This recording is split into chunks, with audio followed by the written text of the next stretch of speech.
Hello, ladies and gentlemen. Welcome back. My name is Brendan Lee. I have a website, thebrendanlee.com, and I'm in support of consciousness and skill worldwide, which is founded by Peter Ralston. Please check my website. Links in the description. In this video, I want to talk to you about blocks to honesty. This comes from a question from Kieran. So Kieran, hey, thanks for the question. Keep them coming. It is my desire that everybody who's asked me questions, hopefully you're genuinely working on something, and it sounds like you are. So, hey, thank you. So what I have to contribute about this, you wrote something, it's something along the lines of like, I'm having blocks to being honest. And the first thing, so based on what I know of your character and just watching you and how you work and stuff, there's a couple things that I can say that I can't necessarily speak to exactly what's going on with you. It'd be probably better if I sat down with you and talked for a while. But based on what I know, here are a few things. And as always, you're invited to check these things out for yourself and then see if validate them in your own experience and see if it makes a difference. Now, in terms of being honest, and if you're noticing that you have some kind of block, right? The first thing, like the very first place I tend to go to and was what I call the fast version. And it's basically just fucking do it. And now I know that may not go over so well, and I think that it looks to me that a lot of people who are engaging in certain types of work, or perhaps this honest, trying to be really honest or trying to go for whatever's true. And I see it again and again in workshops it's like they hold back out of some kind of social fear. And that's what I observe. And I'm like, here's the quick version. We don't need to waste any time on this. You don't need to sit down and meditate on this for 10 years. You don't need to sit around, just fucking get honest right away. That's like, try the fast version first, because hey, who says certain things or certain understanding or certain breakthroughs need to take time? If the work is approached from the point of view of, oh, this needs to take 20 years of me meditating, I don't think people really get anywhere. They just meditate for 20 years and then they're the same asshole that they were when they started, and it doesn't do anything.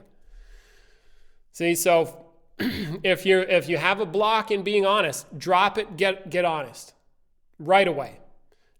Okay? Try that right away. You never know. Go for it. That's my invitation. Oh, but it's scary.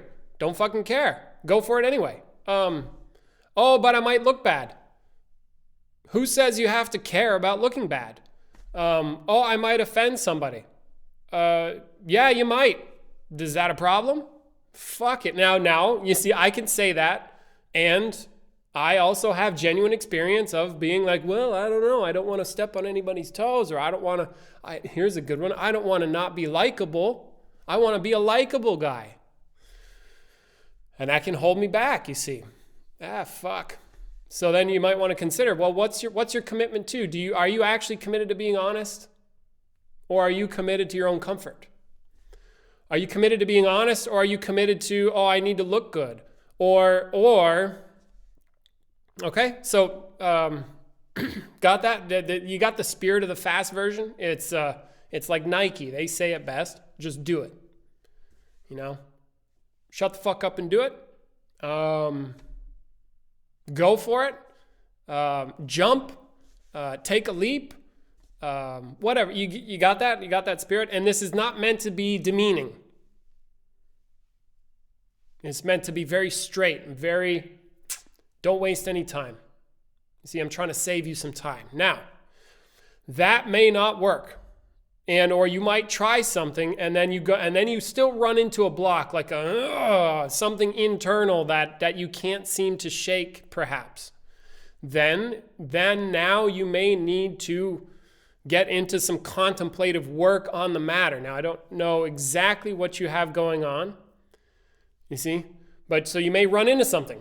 You run into a collision, as if an internal collision, because there doesn't seem to be anything external that we can really point to that is a block or what's holding somebody back. Do you know what I mean? Like one image comes to mind of, you ever seen somebody who's going to jump off like a high ledge into water, but you can see that they could easily throw their body off the ledge, but they don't because something holds them back, right? And we would say, oh, they're afraid. But where is the fear? You see? The fear is in the mind, as if. And then so we say we let the fear stop us, but we don't even really know what the fear is necessarily. For example, have you ever found any fear at Walmart or Tesco or wherever you go shopping for goodies? See, we can't really see fear as a physical object, so then what is it? And we still think it's inside us, but maybe not. So then that might be one place to look. And for you, I guess, just going off my sense of where you're at personally, take a look at your own fear and question, like, what is the fear about? Or what is the holding back really about? Now, you did mention in your letter that it's like, okay, I get to somewhere, but I don't quite reach the bottom line. I don't quite get what it's really about. And it occurred to me to bring to light or invite you to consider another possible trap, which is the trap of remaining in the intellect. And what I mean by this is I have seen many people come here, and when they do the work, they're trying to become conscious. They try to use their intellect to do that job, which there are some jobs that the intellect is really good at doing, and there's other jobs that the intellect just is not cut out for, no matter how tempting it seems. Because I've seen people run down roads of intellectual, what I mean by that is like, oh, let me think about it. Yes, I read these books, I'm into this, and then it gets kind of nerdy. But it's like, it's just intellectually spinning the wheels. Like, oh, I heard about this stuff, say, called bottom lines, where if I have a behavior and then I go into my internal experience, like, where does the behavior come from, and then where does that behavior come from, and then where does that behavior come from, and it must come from this place because I read these books and da-da-da-da-da-da-da. And it just spins and spins and spins and spins, and the intellect can proceed endlessly in this manner. And it feels like you're making progress, but you're just spinning your wheels. Now, I'm sorry. Actually, no, I'm not sorry. So if you have this going on, the things that I want to do as a facilitator for somebody who's being intellectual is fucking smack them in the head, okay? Boom, hey, get out of your intellect. Stop intellectualizing. Stop relying on shit you read from somebody else, shit you've heard from somebody else, Ralston, me, Eckhart Tolle, Buddha, Zen, religion. I don't give a flying, I don't care where you heard it. It's hearsay, you see? So it's like, to me, that seems like the appropriate action. Like if I'm being a facilitator person, I want to like shake the person and give them something to, oh, wait, no, not intellectual. Like if, in one of the workshops we do here there's a chair, and I don't want to spoil it for you. You should come to the workshop. Shameless plug. But then people try to figure it out. They're trying to figure out the answer. And I'm like, if I hit you with this, if you get struck by an object, there's something very non-intellectual, you see? And so regarding the block, I want to invite you to consider, you and then whomever else may be listening to this video. If you catch yourself being intellectual, that's fine. Okay, there's some intellectual, there's a thought. Have you heard that from somewhere else? Then toss it out. And get real with yourself right away. Like I say, the fast version. Try to get as real with yourself as immediately as possible and go, am I just spinning my wheels? All right, good. Imagine like you've spun all the wheels, you've read all the books, you have all the knowledge, and then what does that even get you? Aside from books and knowledge and hearsay and da-da-da-da-da, and yet you still have the block, say. So then the intellect really doesn't do the job if the job is to get the block out of the way. You see? And we have all the knowledge, but yet the block remains. So then that means that there is something I'm missing, if that's the case. Which then, great, if you can get to a place where you realize that you're missing something, now you can get even more honest, because now you're being honest that you actually don't know what's going on. That you actually have something arising in your experience and you have no idea where its inception is. And then you can start to question more earnestly, because based on my observations, and again, don't take my word for it, always investigate these things for yourself. If I have a block in my experience, and I have all this knowledge, but the block remains, that means I don't know what it is and what's really causing it. Aside from an intellectual thought about why it's there. That's an intellectual thought about why it's there. It has nothing to do with as if the thing itself. And then you can start to direct your attention more toward the thing itself and try to grasp beyond intellect, beyond how you feel, beyond perception even, as if, what is it? See, what's really going on there? What's the truth about this block, which brings it back to honesty? You see, be honest about what's really there, not what you think, not what you feel, not trying to be a good person or a bad person, because if I'm being honest and I'm being good, you see, that is then being honest to be good. That is not just being honest.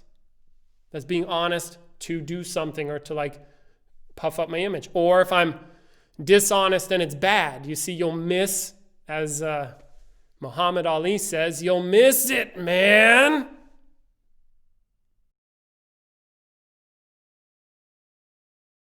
Oh, yes. And keep looking about that. When I said, all right, I'm getting ready to hit him, you can't just, you got to hold your eyes and wait, but you won't see it, man. See, so I don't want you to miss that. And I want you to be able to question deeply and earnestly. Yeah? So you got some stuff there? Let me double check.